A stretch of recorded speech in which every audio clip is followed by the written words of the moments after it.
welcome to Zanzibar. Is this your first time in Zanzibar? Yes, it is. Okay. It is. Karibu to Zanzibar. What is the most interesting urban observation that you've had so far in Zanzibar? Well, of course, a visit of Stone Town was very interesting for me because, again, it's a product of of a spontaneous order, and because it has evolved over centuries, I think it fits very well in a way the climate, and it works very well, although again it has not been planned by traditional planning things. And what I appreciated very much is that the infrastructure within Stone Town seems to be relatively good, at least for storm drainage that I could see. Yeah. I'm not so sure about the water supply yet of power, but I think that's so that was very interesting. I mean, culturally, I think it's very interesting. And we're here at the Africa Urban Lab. What are you most excited about the Africa Urban Lab?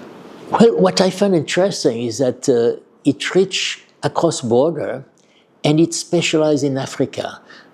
Africa, if you look at the demography of Africa, it's an outlier for the rest of the world. In many other areas of the world, population is shrinking, or even urbanization is already reached 60–70%. Therefore, there will be much less migration towards city. They will have to deal. Africa has a different story. There is a potential for growing larger city, which is going to happen in the next 20 years, and you had better be prepared for it. I think that also, if I look at the satellite imagery, the form of urbanization is a little different from what happened in other countries.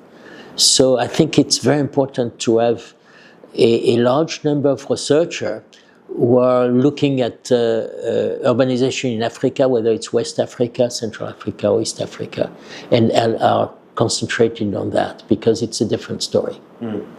And you're giving the Africa Urban Lab's inaugural public talk tonight, yes. Friday, November 22nd.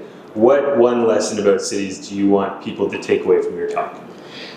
That cities are a labor market. There are many more things than that, but the labor market is a foundation of the wealth and productivity of cities, and therefore the labor market has to work to produce all the things that we like besides going to work every morning. The second thing is to respect what I call the spontaneous order. That means the choice of citizens in terms of where they want to live, how large their house should be, and how firm want to be established. So that's what I call the spontaneous order, which created Stone Town.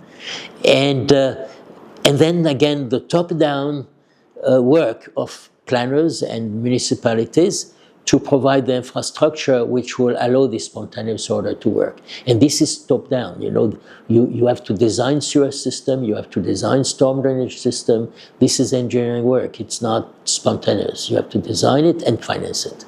So I think those three aspects, labor, market, spontaneous order, and top-down design for infrastructure are the three things I think they have to keep in mind. Great.